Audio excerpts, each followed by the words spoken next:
for today's topic, we will be talking about the mole concept. This is the last topic that we left for the second quarter. So this is a part of chemistry that involves computation for the amount or the mass of certain elements in a compound. Okay, so let's start with the molar mass and formula and molecular mass. In your module, this topic is bandang middle part, but I intend to put it sa unahan kasi this is the basic idea dun sa iba pang mga topics na nauna sa kanya. So when we say molar mass, its symbol is capital letter M. So this determines the mass of an atom or a molecule, kung gaano kabigat yung isang atom or yung isang compound or molecule. So its unit is measured in grams per mole or G over mol. It is equal to the mass of the element or the formula or molecular mass of a compound expressed in grams. So let's have, for example, the element carbon. So element carbon has an atomic mass of 12 AMU. What does AMU means? AMU means atomic mass unit. That is the mass of the atom. It is usually found in the upper right corner dun sa boxes ng inyong periodic table. So for carbon, it is 12 AMU or 12 atomic mass unit. So for the atomic mass, we usually round it off to the nearest whole number. The molar mass of an element is equal to its atomic mass. So for the molar mass for carbon will be 12 grams per mole. We just have to change AMU to grams per mole. That is how you get the molar mass. Okay? So for sodium, the atomic mass is 23 AMU. So its molar mass is 23 grams per mole. Just like the same with oxygen, the atomic mass of oxygen is 16 AMU. Then therefore, its molar mass is 16 grams per mole. Now let's go to the molar mass of molecules or compounds. Okay, so for compounds, ganon din. We usually call it the formula or the molecular mass. Formula mass for ionic compounds, molecular mass for covalent compounds. So ganun pa rin, we just have to change AMU to grams per mole. So we have here iron 3 oxide, so Fe2O3. Its formula mass is 160 AMU. How did we get 160 AMU? So for us to get the formula mass of a compound, ang gagawin natin is bibilangin muna natin yung mass ng bawat atom dun sa compound na yun. So for example, we have here iron and we have oxygen. So lagay natin si iron at si oxygen. The mass of iron is 56 AMU. Ma'am, 55 po yung nakalagay sa periodic table. 55.845. So again, sabi natin, when we get the atomic mass of any element, we have to round it off to the nearest whole number. So instead of 55.845, we round it off to 56 kasi yung katabi nung 55 is 8. So more than 4 siya, so we add 1. So that's 56 AMU. Then oxygen has an atomic number of 16 AMU. Okay, so next step will be we multiply it to the number of atoms present in the molecule. So for iron, meron siyang dalawang atoms. So we have to multiply it by 2 atoms. For oxygen, we have 3 atoms. So just multiply them. Then our product will be 56 times 2 is 112 AMU. 16 times 3 is 48 AMU, if I'm not mistaken. Then we add them both. 112 plus 48 AMU. 160. 2 plus 8, 0, 1, 6. 160 AMU. Now, is it the molar mass already? Not yet. It's just the formula mass. So this is the formula or molecular mass. That's 160 AMU. For us to get the molar mass, we just have to change AMU to grams per mole. So its molar mass, or capital letter M, is 160 grams per mole. Okay, the same goes with the other examples. We have carbon dioxide. So carbon is 12 AMU. Oxygen is 16 AMU. This is times 1 atom kasi wala naman siyang subscript. This is 2 atoms. So this is 12 AMU. This is 32 AMU. So add them both, we have 44 AMU or 44 grams per mole. So that is how you get the formula mass and the molar mass of the compounds. This is calcium chloride. So dapat 110 lang to, sorry. 110 AMU and 110 grams per mole. Okay, let's try solving this.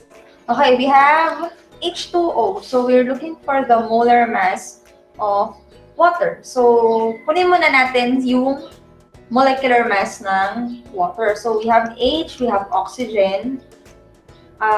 Atomic mass of hydrogen is 1 AMU.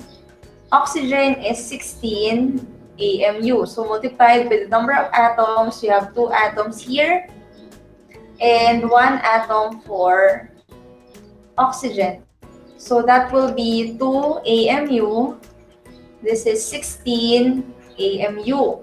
So add them, we have 18 AMU. This is the molecular mass of water. Since we're looking for the molar mass, we just have to change AMU to grams per mole. So this will become M is equal to 18 grams per mole. Next, we will be talking about is the mass, the moles, and the number of particles. So the mole is the amount of substance that has the same number of particles as there are atoms in 12 grams of carbon.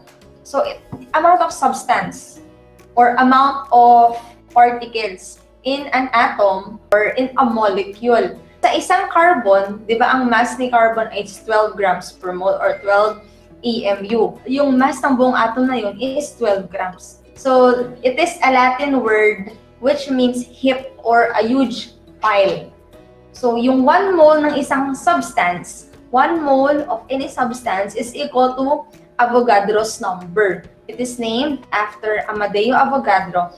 And it is equal to 6.022 times 10 to the 23 particles or molecules. So, ang bawat substance, ang bawat 1 mole ng isang substance ay merong 6.022 times 23 na particles sa isang molecule.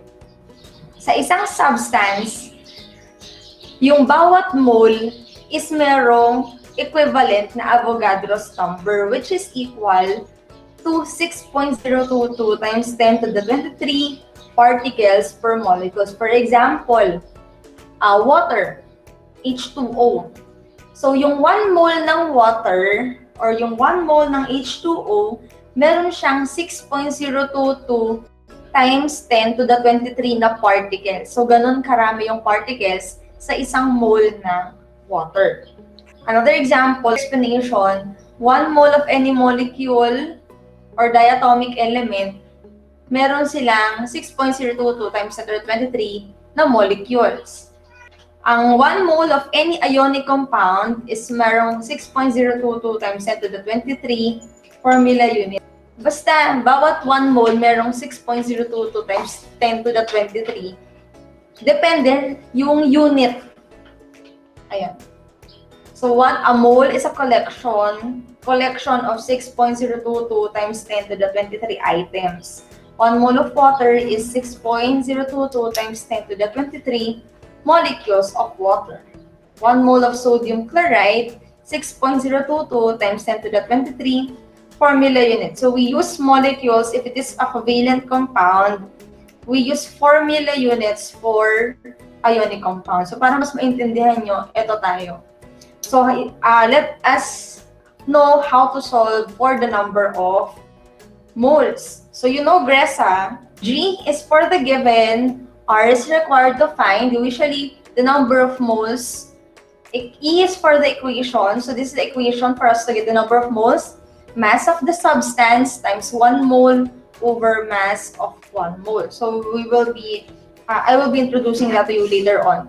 So the solution and the answer, that is what we're going to use. Let's have sample problem number 1. Determine the number of moles present in 50.0 grams of glucose, C6H12O6. Again, balikan natin to si Gresa. Given, required to find, equation, solution, and the answer. So, first step, we write the given. Ang given natin is yung mass natin, which is 50.0 grams ng glucose. Okay? Then, required to find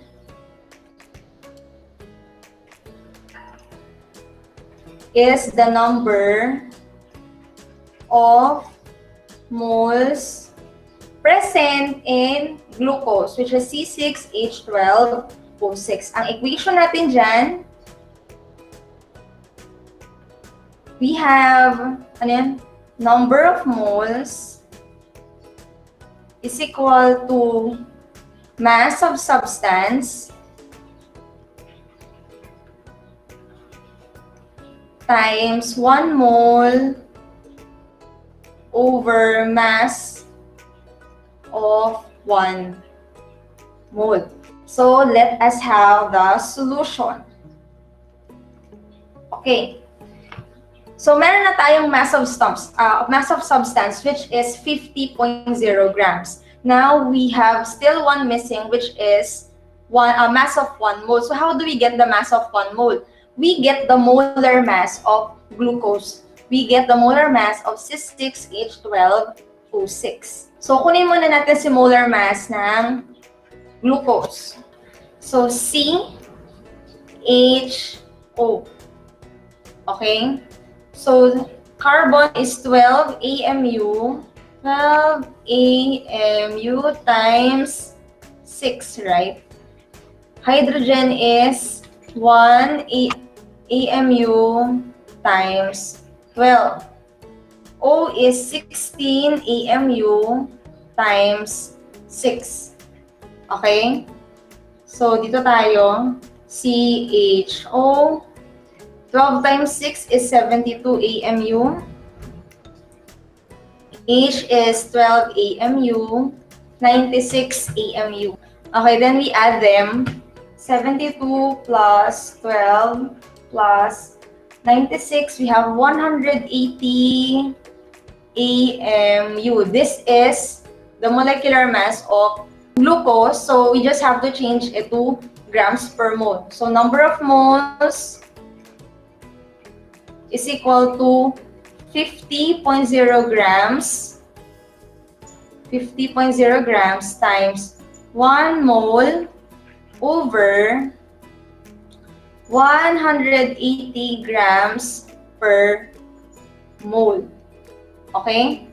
So, solve lang natin siya. So, that is 50 times 1 divided by 180 grams per mole.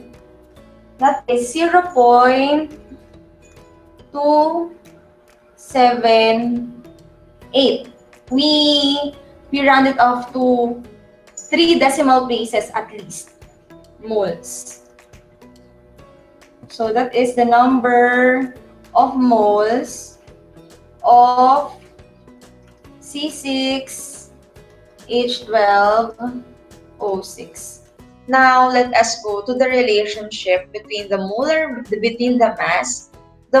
mass, and the number of particles.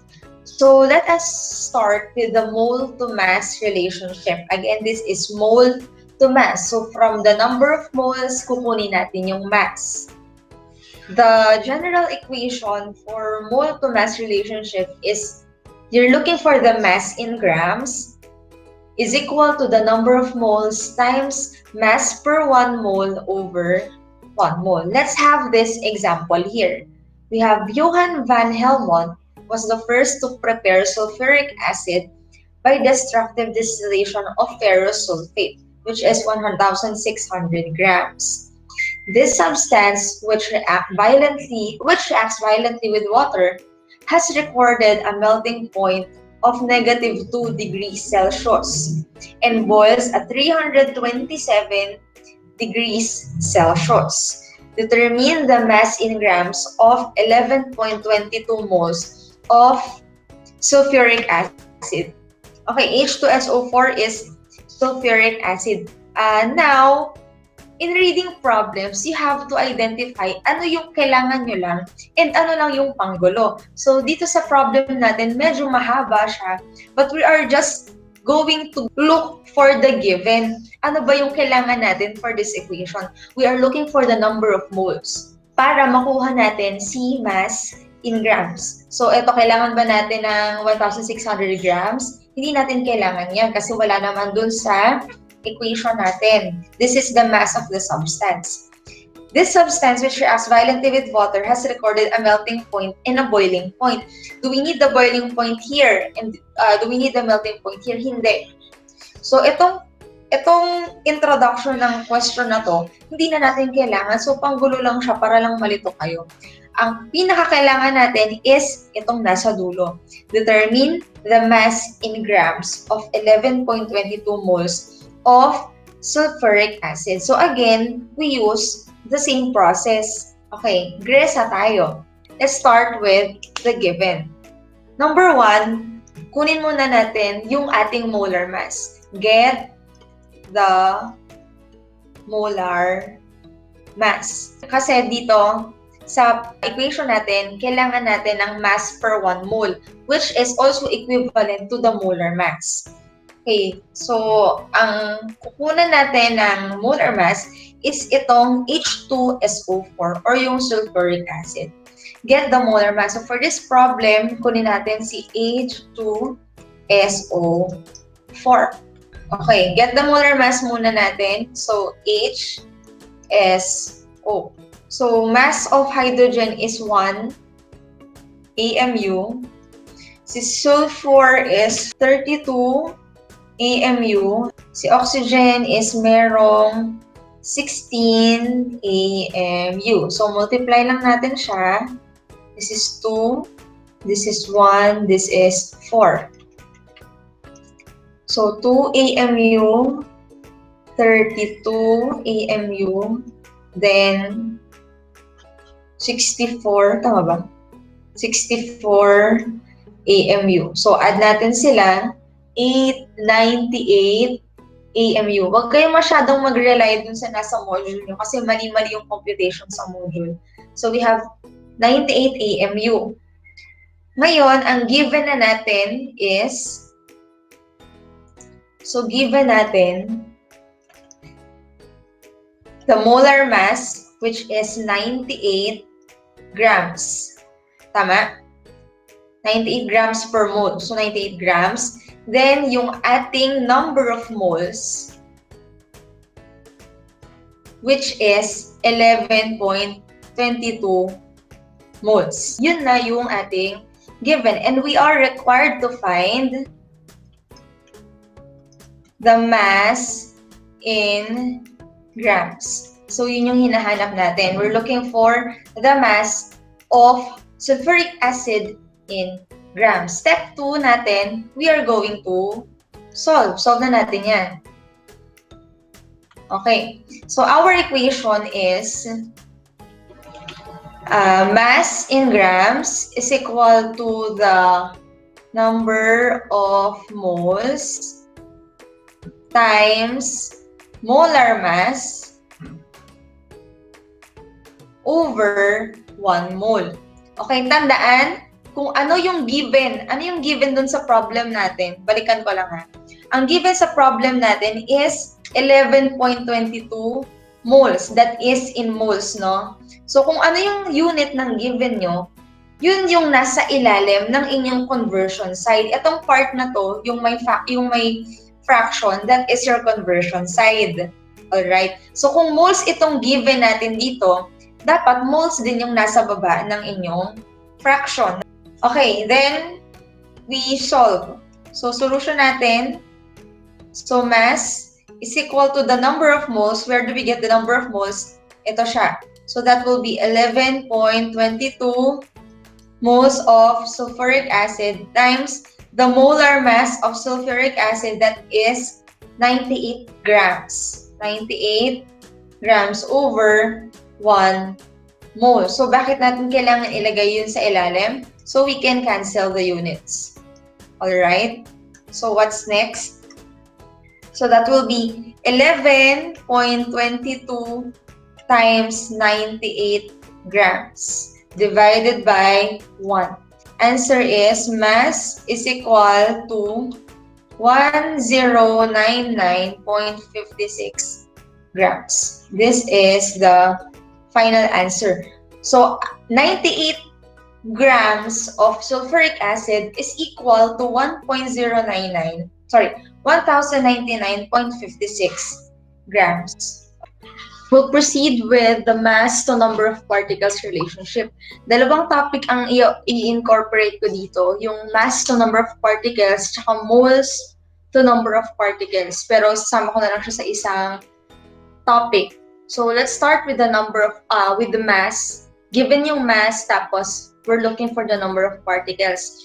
Okay, we have here a sample. How many water molecules would be found in a 72.0 gram sample of water? This is the equation that we are going to use. So, dalawa yan.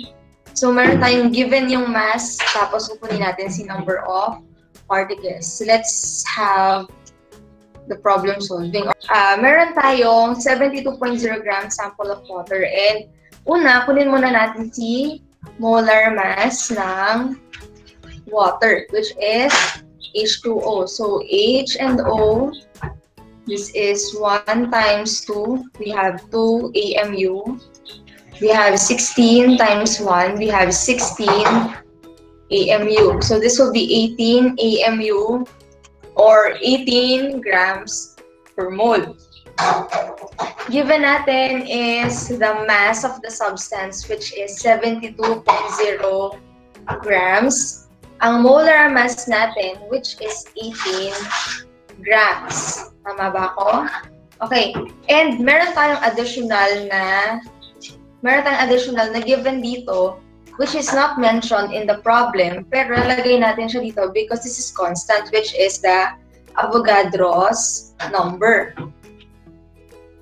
So this is equal to 6.022 times 10 to the 23 molecules.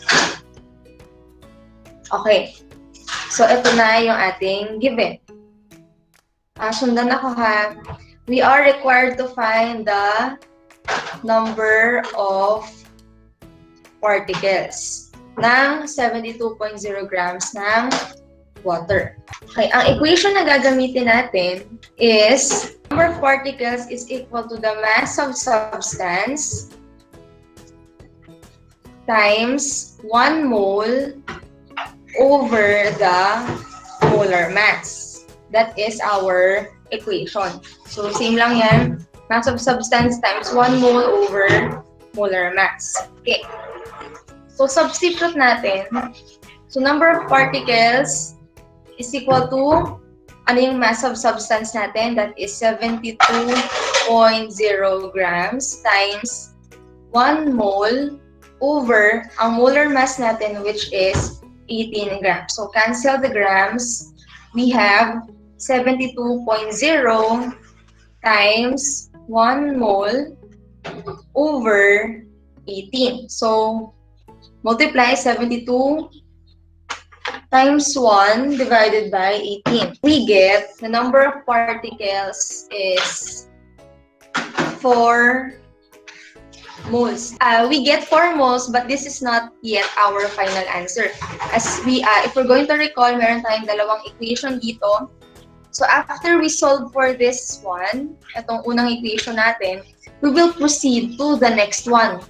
So we have the number of moles times the Avogadro's number over 1 mole. Yun yung gagamitin natin para makuha yung number of particles when given the number of moles. Then,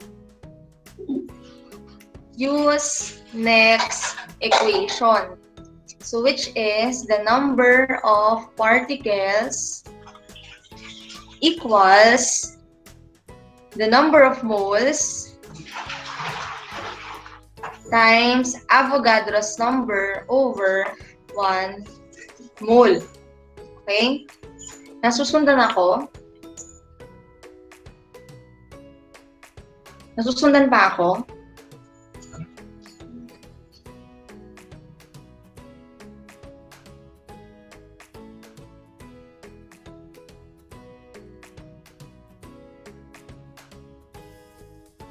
Wait lang, charge ko lang yung laptop.